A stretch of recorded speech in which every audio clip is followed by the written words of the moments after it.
So stay tuned because we're about to get started with our Harvest of the Month virtual taste test of roasted broccoli. Thank you all for staying with us. This is going to be very exciting. Just one moment and I'll get that ready for you.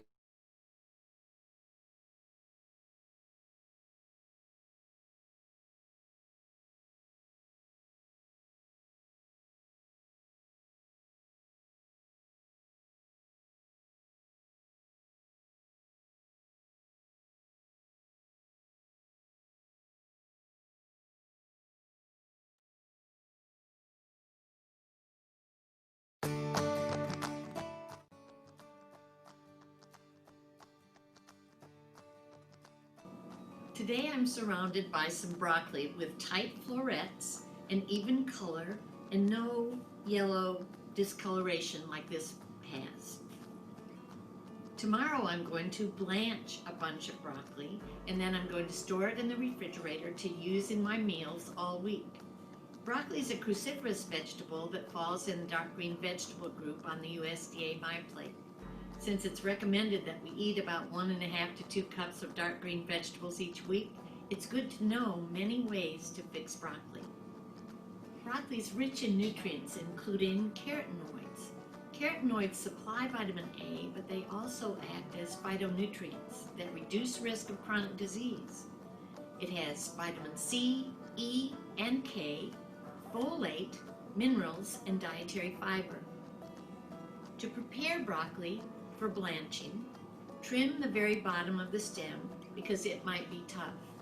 Then slice the stem. Stems are good for eating, so don't waste them. Divide the florets into bite-sized pieces like this.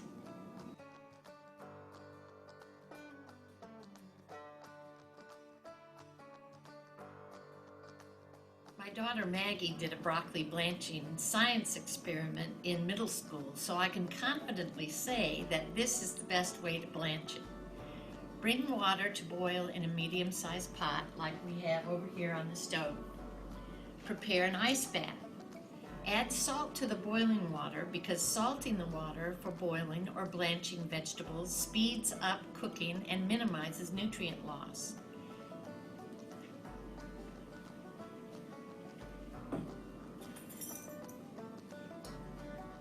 Adding the salt.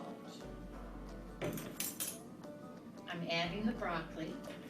This is about 4 cups of broccoli. You'll notice that the pot doesn't have a lid on it, and there's a good reason for that. We'll be talking later about what happens when you overcook broccoli. There's some sulfur-containing compounds that are produced. If you put a lid on this broccoli, those sulfur-containing compounds are trapped in there. It's much better to let it just dissipate into the air while you're cooking it. It's been 3 minutes now and our broccoli is done. I'm going to grab my pot holder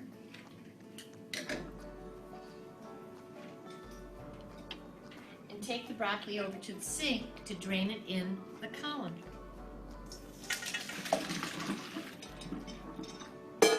After draining it in the colander, I'm going to put it in the ice bath.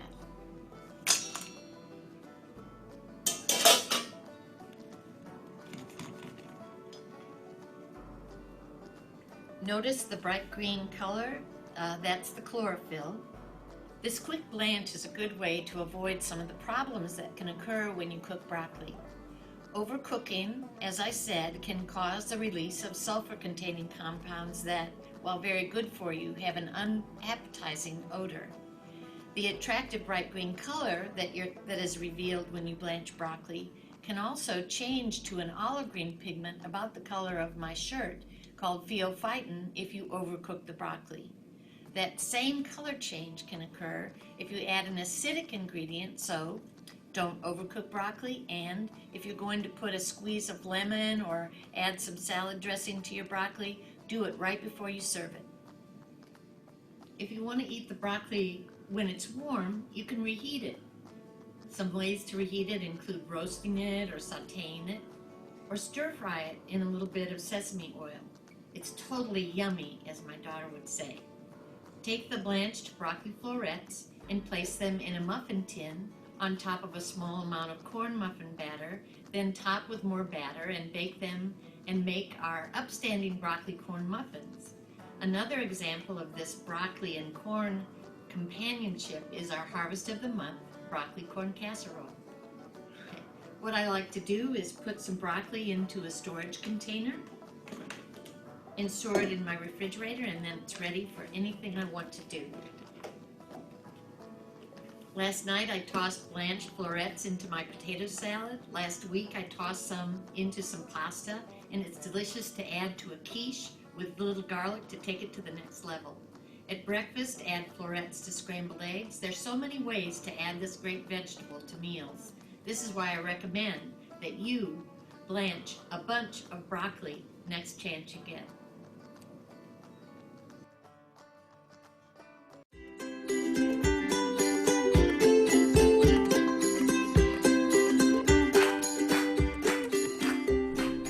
Hi, my name is Judy Myhen. Today I'm going to demonstrate a recipe for roasting broccoli. This broccoli is delicious all by itself. This is a great recipe because it only has 2 ingredients, broccoli and olive oil.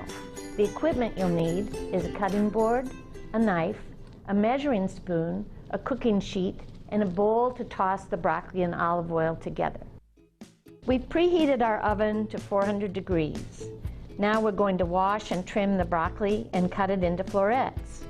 Alternatively, you can purchase florets, but just in case, we're going to demonstrate how to cut a large piece of broccoli into florets and not waste the stems. The way I like to do it is I just cut through the stem like this and then tear the broccoli the rest of the way through the floret.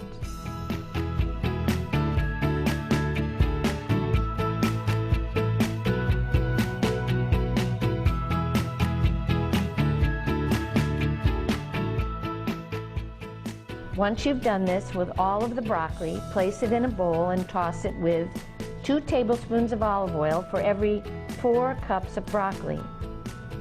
Spread the broccoli on a sheet pan and place it in the preheated oven. Don't crowd the broccoli, because if you do, it will steam instead of roast. Place it in the oven and bake it or roast it for 15 or 20 minutes until you can see the brown and crispy edges. Our broccoli's ready now. I'm going to take it out and we're going to try some of these little toasty ones.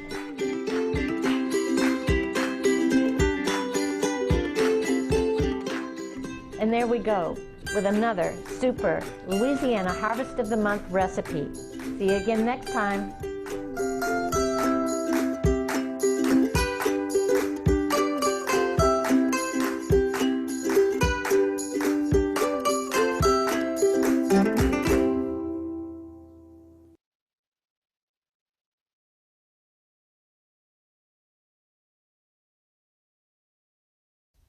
Hi everyone, I'm Anna Timmerman from the LSU Ag Center, and we're here today in the New Orleans Botanical Garden planting some broccoli.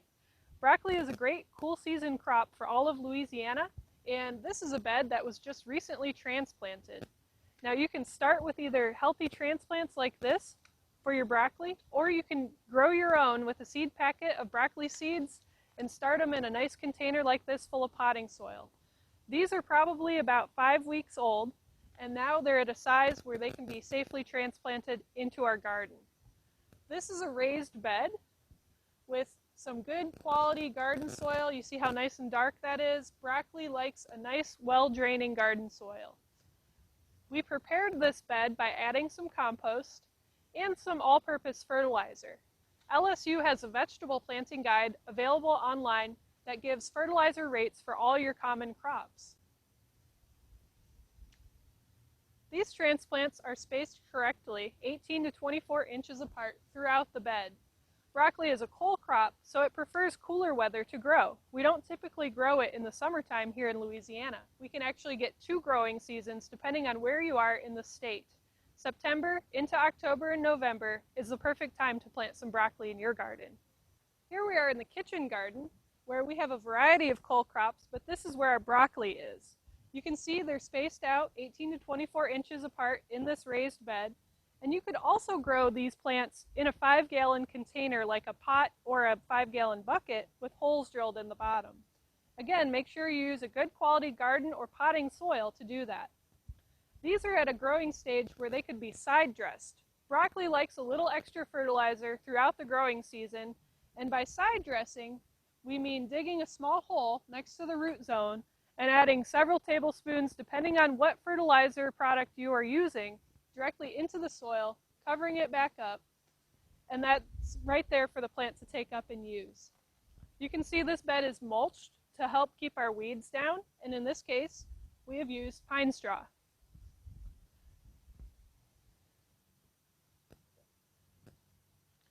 Broccoli does have some pest and disease issues. Here you can see some damage to the leaf, likely caused by caterpillars. One of the primary pests of broccoli are cabbage loopers this time of year. They can also succumb to aphids. Whiteflies have been terrible this time of year. But to keep our broccoli healthy, we're going to spray spinosad weekly. It's always important to identify the pest problem, but in general, broccoli is very easy to grow and somewhat resilient to these problems. Broccoli likes to have a moist, well-draining soil, as I've mentioned before, so you do want to make sure you keep it consistently watered, but not overwatered. Here we are in the full sun. Broccoli prefers that. It can also handle some partial shade or morning sun and afternoon shade. So you can see here, this is kind of drooping. This bed does need to be watered today. These are fairly young plants, but in about a month they will be ready to harvest. And broccoli gets typically a couple of feet tall by a couple of feet wide, and it will form one single crown that you can cut off and harvest. Don't pull the plant because you're going to get an additional second harvest of smaller crowns that form later.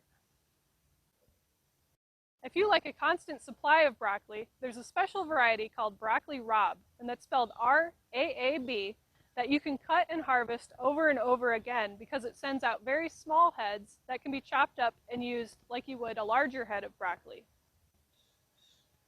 Be sure to check out the LSU Ag Center's broccoli publication, which we will provide a link for in this video. It has all the tips and tricks you need to make your broccoli harvest a success.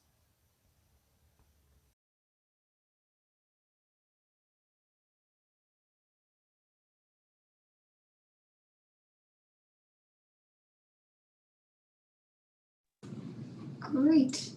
And we're back again with our speakers. We have Judy Myhand and Anna Timmerman joining us here.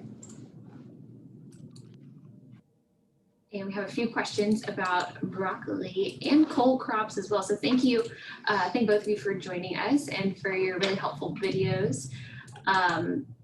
Judy, we had talked a little bit yesterday about broccoli and its cousins and how some of them have similar nutrients and kind of arrive around the same time of year. Do you guys want to talk about that a little bit? Well, I can name a couple. Actually, I have a little bowl behind me, and so I'm getting to smell it, of some kale. So kale comes from the same family. The cruciferous, we refer to that cross that makes them, it has a unique look to it. Of course, there's broccoli and cauliflower and cabbage is in that same family, Brussels sprouts, baby cabbage. Yeah, we talked a little bit about those really similar siblings of broccoli, the cauliflower, the Romanesco, and the broccoli raab as well. Yes, right. Very good. Johanna has a question here. I have a question for Anna. Do you have a recommendation for gardeners of which of the cole crops are the easiest to try and grow? Oh, you're muted, Anna. Well, she's not muted actually. Your computer might be muted. Oh, I can't hear you. uh-oh. We'll try and get that resolved. Dr. Hodson, did you have a question? Oh, you're muted too. Right now. Yes, this is for Judy. I know that a lot of people prefer the broccoli florets, but if you buy the whole stalk or the whole package of broccoli, it also has the stems. have some ideas on what to do with those sometimes woodier stems of the broccoli? Well, with the woodier ones where the cellulose has actually turned into something called lignin, there's not much that you can do except cut it off and put it on your compost pile. That's what I do with it. But a lot of people get rid of the stems, and I recommend to them that they either, like I did in the video, roast them. But behind me, once again, hold on and I'll grab it. I don't know if you can see this, but this is a salad. Okay, there you go. A salad made with grated stems. So I might use the florets in a particular recipe, like my favorite quiche that I make that has broccoli in it. And then I'd take the stems and grate them with my on the Cuisinart or some other way, and then marinate them a little in with dressing. And this particular salad has cranberries in it. It's really good. It does look good. Because they're always concerned about food waste. And of course, we all prefer the florets, but sometimes finding something to do with those bottom portions can be a little bit more difficult. But those are a couple of good ideas. All right. So Anna, I heard your mic is working now. Yeah, can you hear me? Great. Okay, great. I would say that collard greens are a really easy one for folks to start with, especially the Georgia Giant variety. It's adapted to the heat if we do get a November where things are in the 90s again, which is not unheard of in New Orleans especially.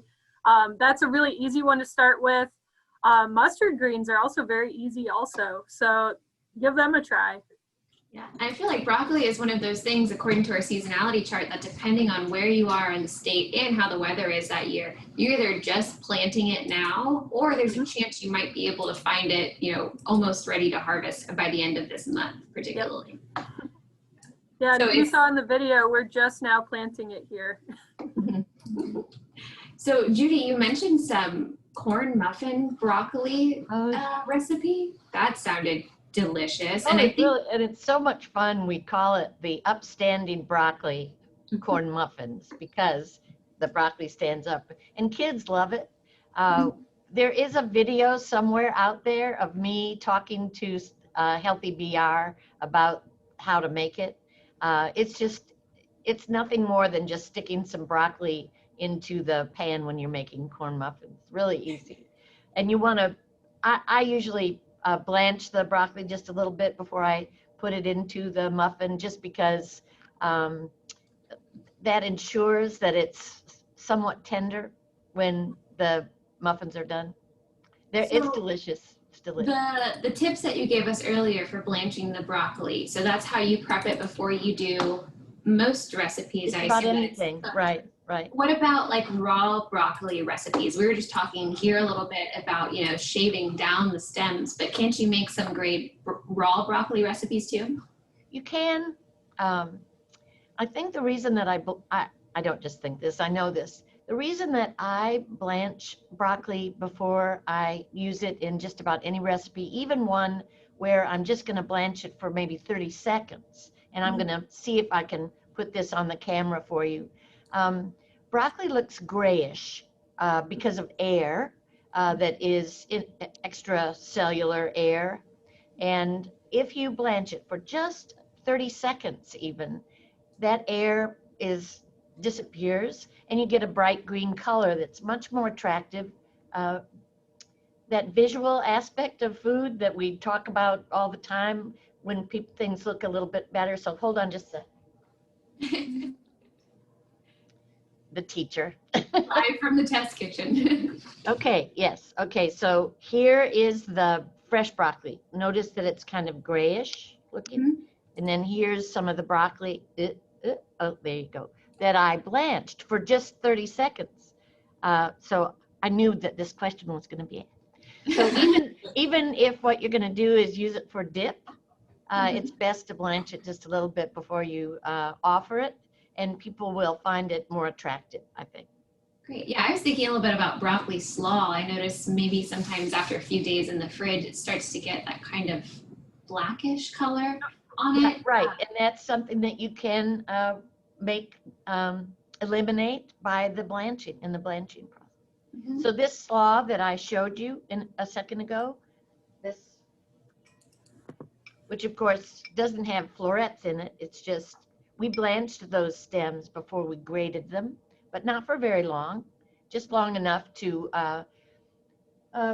get some enzymes denatured so that the color changes don't take place. I've got a harvest and storage question. So this is going to go from Anna to Judy. Best practices for when to harvest and how to harvest, and then how do you store it before you cook it? And then once you have harvested, how do you keep it in the refrigerator maybe after it's cooked or ready to cook? Okay, I can definitely talk about the harvesting and how to refrigerate it properly. Typically, you want to keep an eye on those broccoli heads as they're forming, and they will be different sizes depending on what cultivar you're growing. So it's important to know what cultivar of broccoli you're actually having in your garden. And you can check in a seed catalog and get a pretty good idea of what that cultivar should look like when it's close to harvest. And if we think about broccoli, it's actually just a grouping of tiny flower buds. And you don't want to wait for those to open. They will actually flower in a yellow or a golden color. And when you can see them starting to open, it's almost too late. So you do want to have them nice and tightly closed, a good sized head that's not actively flowering. And then you just use a sharp kitchen knife to cut just at the base of the stem like you would see in the grocery store. And you can store that in the refrigerator for quite a while. Your crisper box is the best place to put it, and you don't need to wash it until right before you're ready to use it. And you do want to check for any kind of pests that might have hitched a ride. I think anyone who's gardened has had that problem where they harvest something and there's a small critter that hitched a ride into your kitchen. So do wash it. And what I do, I actually fill the sink up with a little bit of salt water and I submerge them. And that usually drives any insect pests out of the broccoli before I use it in the kitchen. Okay. Judy, can you follow that up? Well, all of that is very good. One of the things that sometimes happens, and at the beginning of the video that I did, I showed some broccoli that had actually deteriorated a little bit, because what happens if the broccoli is exposed to the sunlight or is just held for too long is the chlorophyll degrades, and then that's when you can see the carotenoid pigments come through, and that yellowish color, that just means that you've lost some nutrient. You've lost some of the beneficial nutrients. Like vitamin C is very easy to destroy, so you want to make sure that you don't hold it for very long. Thank you. I think that was a beautiful crossover from horticulture to nutrition and how we all kind of work in the same realm. Right. That's right. Growing there. Thank you. So broccoli is just one of the, I believe, 18 Harvest of the Month items that we have. And I think the majority of them are in season right now, from still having some warm season items in different areas to beginning the cool season items. So you can find winter squash. You see we have pumpkins on our table right now, along with satsumas. You can find citrus. We also have sweet potatoes. We have a new lettuce poster that I pointed out just the other day. And for all year round, we have shrimp and catfish. But you can also find things like blueberries and watermelon, tomatoes, peppers, and we have so many resources listed for those. JC? Yeah, specifically for broccoli, we have a coloring sheet, our poster, social media images, menu templates, a newsletter, a home and a cafeteria recipe available. For a lot of our other Harvest of the Month, we have the same materials available as well. So there really are just a bunch of great resources out there. And you saw in several of our presentations today and into our previous days, people were talking about our Harvest of the Month resources. They were showing our posters. They had our coloring sheets in the classroom, that sort of thing. So it's been really exciting to see all of these things finally being used, and it's coming back to us now. Thank you so much for all these resources we have available. Dr. Hodson, do you have any more questions?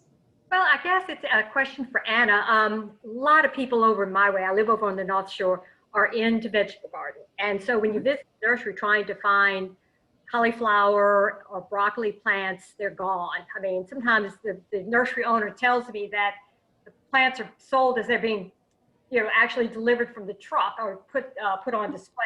What are some other things that I could put in my garden if I've missed out on the cauliflower and broccoli plants?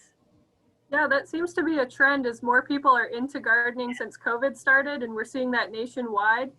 This is a great time to plant all kinds of things, and you're on the North Shore, so it is slightly cooler than here in New Orleans. Some things that I've put in my garden, in addition to the cole crops, which we've already talked about, I'm actually seeding a second round of cucumbers. Really? There's a second season that we can do. My hot peppers are still going strong. I seeded all my snow peas last week, and they're coming up. But then your leafy greens. Now is a great time to get some lettuce in the ground. It's finally cool enough in the evenings where we can get some good germination, and even spinach. It's slightly early. And then don't forget about herbs.